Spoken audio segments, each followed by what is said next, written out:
eu estive na Índia, porque sempre fui muito ligada às coisas da Índia.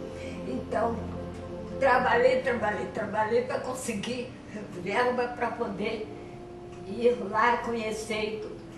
E nessas minhas andanças, eu estive em Varanasi, que é a cidade sagrada, lá para os hindus, e fui dar um passeio no Rio Ganges de madrugada, que é o comum que eles oferecem até para as pessoas. E fui no barco, eu, uma amiga minha e o barqueiro. Eu estava de costas para o sol, dentro do barco. Quando a minha amiga estava de frente para quando o sol começou a nascer. Quando começou a nascer, ela gritou o meu nome. Elisa, Elisa, olha, olha, olha. Quando eu me virei, eu tive aquele impacto do sol nascendo no Rio Ganges. E eu fiz em duas etapas. Primeiro, aquele pontinho do sol aparecendo, e depois ele radioso. Uma das cidades mais interessantes da Índia é a cidade de Jaipur, porque chamam que é a cidade cor-de-rosa, porque existe toda uma pedra que tem lá, que serve para as construções e que é rosada. Então, essa cidade tem essa porta que eu pintei, que é muito interessante, que é uma porta muito bonita de entrada para a cidade.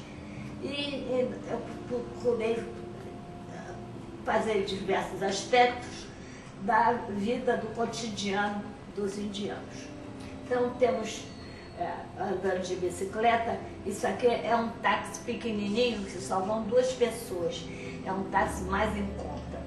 Outro, umas de motocicleta, outras de bicicleta.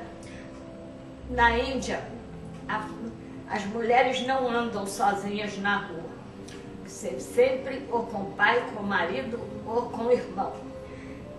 E sai muito em família, marido, mulher e os filhinhos. Tá? Aqui são os vendedores e tem uns marinheiros também. E aqui é uma vaca, porque a vaca lá é animal sagrado. Onde ela se deita, todos se afastam, passam a volta, ninguém perturba a vaca, ela é animal sagrado. E aqui então também os vendedores que ficam vendendo coisas, né, para as pessoas que passam.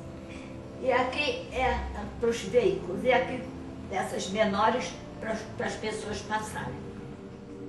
Na cidade de Varanasi, que é onde tem o Rio Ganges, o povo lá tem um costume de, antes de ir para o trabalho, eles vão ao rio se banharem. Depois, então, que cada um segue as suas atividades. E muitas mulheres vão também, é interessante, porque os homens geralmente tiram a camisa, ficam, banho com roupa, tiram a camisa, ficam de calça ou bermuda, essas coisas. E a primeira coisa que eles fazem, eles levam sempre uns vasos muito polidos mesmo, aquilo é limpo, que é uma beleza, apanham a água e derrubam no própria água do rio, em primeiro lugar. Aí depois então é que eles enchem as vasilhas e vão jogando, banhando-se, né? Banhando-se.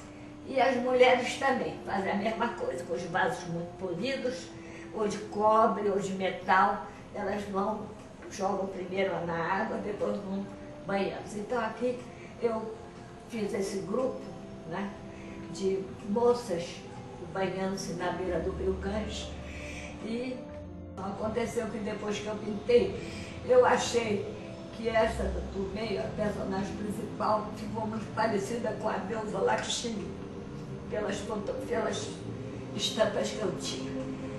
E essa aqui seriam as damas dela, banhando-se.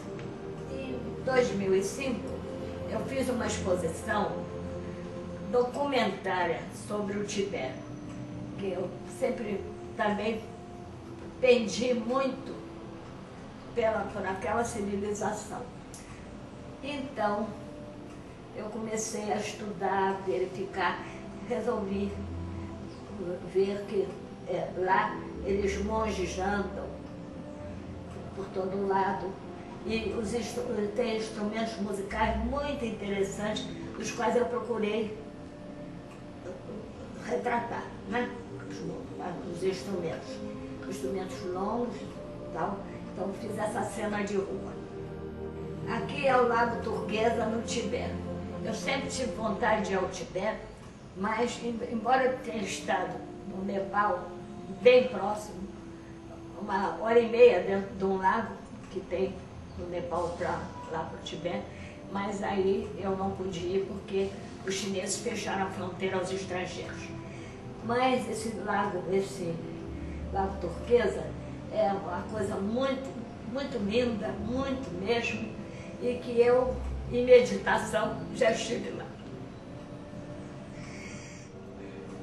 Aqui eu procurei representar os músicos de jardim. Segundo toda aquela documentação que eu reuni, eu procurei, enfim, colocar os músicos com os trajes típicos tocando nos jardins, porque é costume lá no Tibete. No Tibete a cultura é toda ligada ao budismo. E eles reverenciam o Buda sob todas as formas. Então, eu, quando fiz essa exposição sobre o Tibete, não poderia nunca ter deixado de representar o Buda. Esse eu representei conforme a minha lei, que eu acho, enfim, um bocado da minha interpretação. Apesar de todos os modelos que eu tive, mas eu resolvi também fazer algo da minha interpretação e denominei esse Buda pelo olhar dele de Buda complacente. Aqui eu procurei representar Sakyamuni, que era o príncipe Siddhartha Gautama, que foi o primeiro a atingir o estado búdico. Daí então ficou se chamando Sakyamuni. Representar o Senhor Buda, que é muito importante na cultura do Tibete. É uma outra representação que eu encontrei no documentário e achei bem interessante de representar. Estes animais são típicos do Tibete, são os iaques. E essa carne dos iaques eles consomem muito lá no Tibete. Então eu procurei representá-los porque é algo importante para o povo tibetano. Durante a minha vida, eu sempre pintei muitas marinhas, porque sempre fui muito ligada ao mar. Então, e também gosto de pintar brumas. Aí resolvi de pintar esse quadro desses barcos no mar e envolto em brumas.